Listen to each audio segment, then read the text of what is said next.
Hey guys, welcome back to the channel. Today I'm talking about a speaker that left a real mark on me, the Dahlquist DQ-20. If you've been following my vintage audio journey, you already know how much I love the Dahlquist lineup. And the DQ-20, well, that one was special. Let's rewind a bit.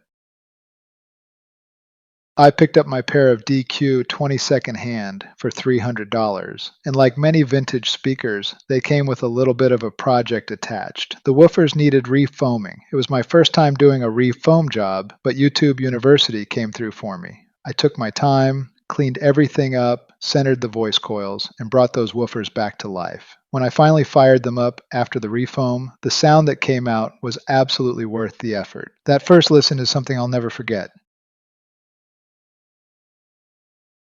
Before I go deeper into my experience, let me run through the specs, because the DQ-20 has a very particular design philosophy behind it. The DQ-20 is a three-way, time-aligned floor stander. It uses a 10-inch acoustic suspension woofer, a 5-inch mid-range, and the classic 3/4-inch ScanSpeak soft dome tweeter.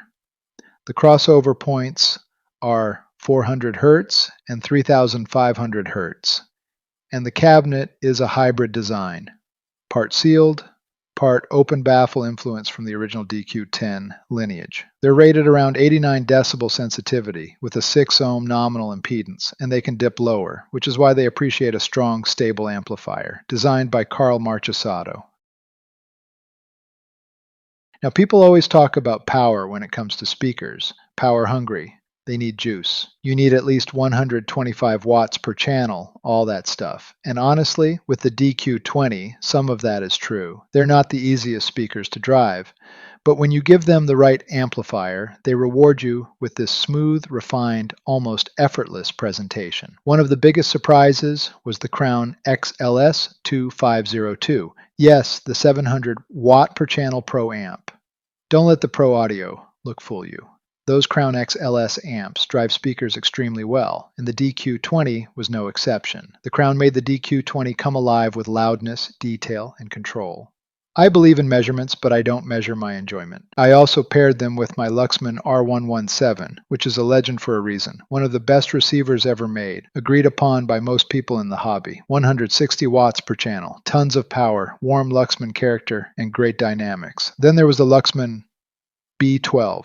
The Luxman M375, and even the Luxman L450 and L480. All of those amps had their own flavor, and the DQ-20 responded beautifully to each one. The only amp that really struggled was the Marantz Slimline 1502. That one just didn't have the muscle for these speakers. But the DQ-20, man, when they're set up right, they have this smoothness and finesse that's hard to describe. They're not trying to impress you with brute force. They're more about texture, imaging, and that classic Dahlquist openness. Compared to the DQ-30i, which I also owned, the DQ-20 has a more refined, relaxed character. The 30i is the one that's ready to throw SPL at you whenever you want it. The DQ-20 is more like, sit down, relax, let me show you what music really feels like. Now, here's something I wish I could have shared with you guys earlier in my audio journey. I actually recorded a cell phone sound test of the DQ-20 playing Hard Woman by Mick Jagger. It wasn't meant to be a professional demo, just a raw, honest clip of how the DQ-20 sounded in my room. I wanted to include that clip in this video, but of course the song is copyrighted. So the clip will be in the video, but the volume will be muted for copyright reasons. You'll see the setup, but you won't hear the music. In one of the videos in this channel, there's a song by Johnny Lang that I recorded through my cell phone. That track playing to the DQ-20 was powered by my Luxman LX104, another no pushover amp. I will put the video link in the description.